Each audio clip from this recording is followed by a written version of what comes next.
Dhan Guru Nanak, Universal Religion, Chapter 3. Some practical advices and precepts on this subject from some illuminated blessed sages and saints may be useful in guiding the sincere spiritual aspirants and students of the science of the soul. Minute-sensitive waves of thought current are constantly and habitually scattered and wasted in the outer directions toward materialistic world and are spent, absorbed, and lost in materialism. These extroverted thought waves have to be collected, concentrated, and redirected inwards to the source of divine light, i.e. our soul. This adverse process of mind from extrovert to introvert is called meditation or simmering. The easiest process of meditation is to concentrate the mind on the divine word, Shabad or Guru Mantra, and repeat it continuously for some minutes in the beginning. The duration of meditation should be increased gradually with practice.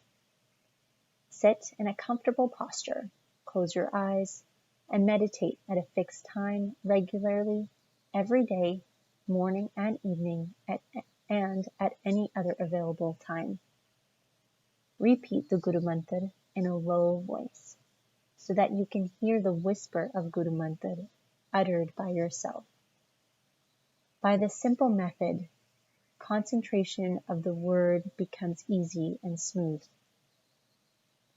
This is the preliminary technique for beginners only. In due course, with consistent practice, the Guru Mantra will imperceptibly dissolve into Shabad, i.e. the wordless word, the wordless living word, vibrating with sublime thrill, bliss, joy, and love. At this stage, meditation, i.e. simmering, becomes effortless, automatic, spontaneous, and enjoyable. For the practice of concentration and meditation, the following things are essential: silence, solitude, regularity, guidance, and company of awakened and illuminated saints, i.e. Sadh Sangat, blessed with divine grace and light. Through meditation, you will gradually grow into harmony with divine rhythmic vibrations and become more and more godlike, magnetic, and all-endearing, and enduring to all. As you grow in meditation, you will find that veil after veil of elusive darkness of Maya is withdrawn until a realization of the divine realm rises before you with new divine consciousness. As you grow in meditation, you will find that veil after veil of elusive darkness of Maya is withdrawn until a new revelation of the divine realm rises before you with new divine consciousness. Repeat the name of God again and again as you sit in a bus or train to the office, work in the kitchen or garden, during your walks, as you take your bath, as you dress up, before going to sleep, during sleep, and on awakening. Repeat the name as often as you can. Repeat the name with love and longing in your heart and tears in your eyes. Take care that the repetition does not become mechanical and boring. Fasten this one word, Guru Mantra, to your heart. Let the word go with you in your daily work and your daily life. The word will keep your consciousness awake. In case of doubt, temptation, or trouble, solve it with this one word. Repeat the word until it penetrates your heart, engulfs your soul. Hear it with your heart. See it with your integral intuition. And your whole being becomes this one word. All else is evaporated or eliminated. The reverse process of transformation of consciousness is a difficult and tardy work, but it becomes easy and smooth in the company of illuminated and enlightened souls, i.e. sadsangat.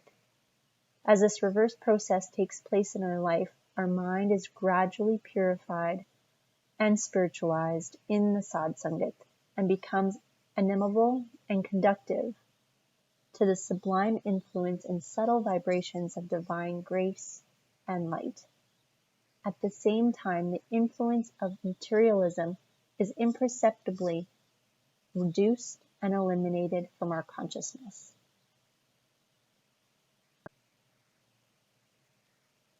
The more our thoughts are spiritualized by sublime company or sadsangat and meditation, the more they become subtler, powerful, dynamic, and magnetic, with reflections from divine grace and light. Ultimately, when our soul is awakened and illuminated with divine light by the grace of the Guru, we, in turn, become channel or pipeline for the outward flow and expression of all divine attributes of kindness, joy, bliss, love, compassion, etc.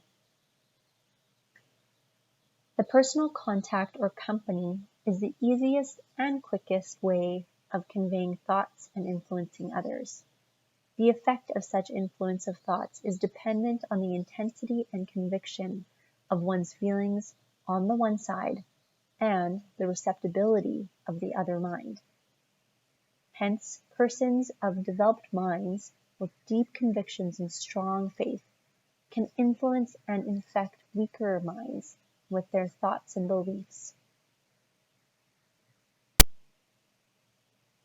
Where vocal exhortations or intellectual propaganda fail to leave any sustaining mark on the minds of the audience, this very presence of a dynamic, enlightened personality can silently inspire and transform the lives of people with this penetrating dynamic spiritual rays and vibrations which constantly emanate from his sublime, dynamic spiritual personality.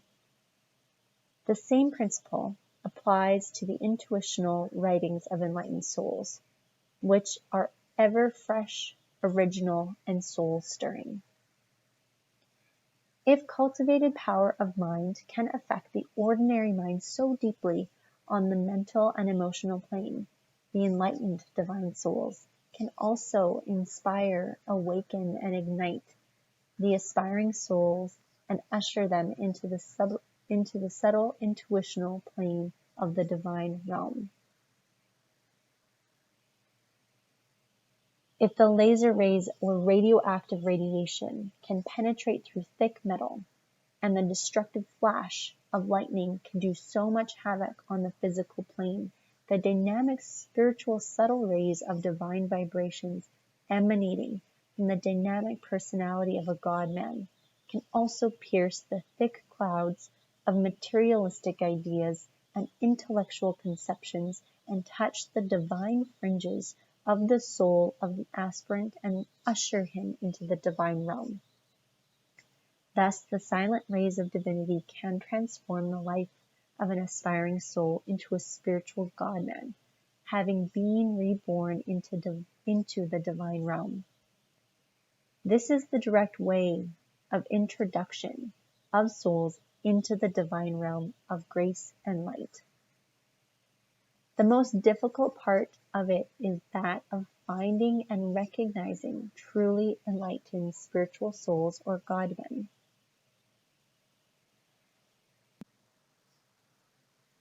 If we desire and aspire for higher, nobler, healthier, happier life, it is essential that first of all we avoid, discard, forget, or brush aside our baser ideas and thoughts at once, as soon as they sprout in our mind, and at the same time replace or substitute them with higher, nobler, inspiring thoughts by invoking the help and guidance of Guru's grace, and seek and imbibe sublime inspiration of Gurbani and holy company of awakened and enlightened souls. If these deprived thoughts are not forgotten or diverted in the first instance and are entertained and cultivated. They percolate and penetrate deep into our mind and subconscious gradually. In course time, they become insidious and powerful and enslave us, making our lives unhappy, corrupt, depraved, and miserable, with a trail of baser elements of selfishness, envy, avarice, jealousy, hatred, anger, egoism, aggressiveness, wickedness, cruelty, and whatnot. The one thing essential of meditation is concentration, one-pointedness of the mind. The mind must become steady as a flame flickers not. The wind of worldliness disrupts our mind and makes it flicker. There are lamps enclosed in glass cases. They are called hurricane lanterns. Storms may blow outside, but they do not touch the flame. They continue to burn steady and bright. Living in the world as we do, our minds cannot remain steady without a protective influence. This protective influence is Sadh Sangat, or the fellowship with the enlightened and pure ones. Blessed among men is who lives in the company of fellowship with the beloved, with the blessed and pure ones, who have realized the divine truth. They help the seeker to discipline the mind.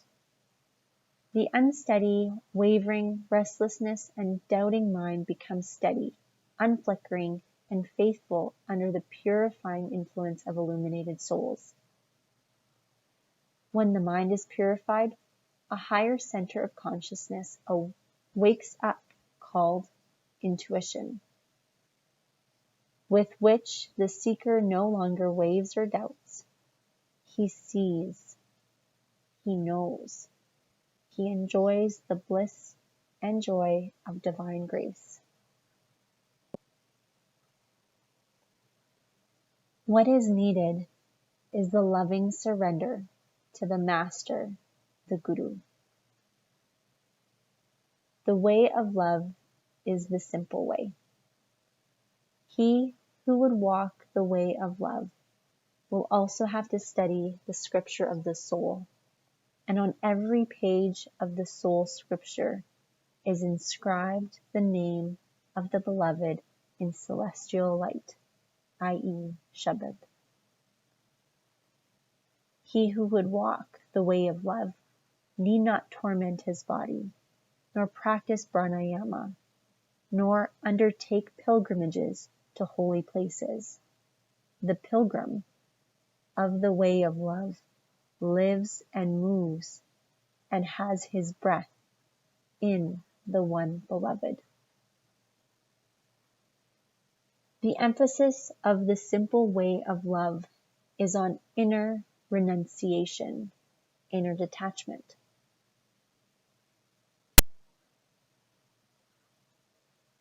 Live in the midst of the world, but be not sustained by worldliness. Live for God. Live with God. Live in God. The pilgrim of the simple way of love moves along the pathways of life, singing the song of the beloved. He spreads the sunshine of divine bliss, joy, and love all around wherever he goes. He hates none. He has malice against none. He loves all and gives out love to everybody from his pure, radiant heart. He serves all with love in his heart. His aspirations are, Lord, I am wholly thine. I need thee. I love thee. Keep me in thy service. Thus the seeker grows in divine blessedness, and every cell of his blood is saturated with the nectar of God's grace or Nam, which overflows from his radiant personality.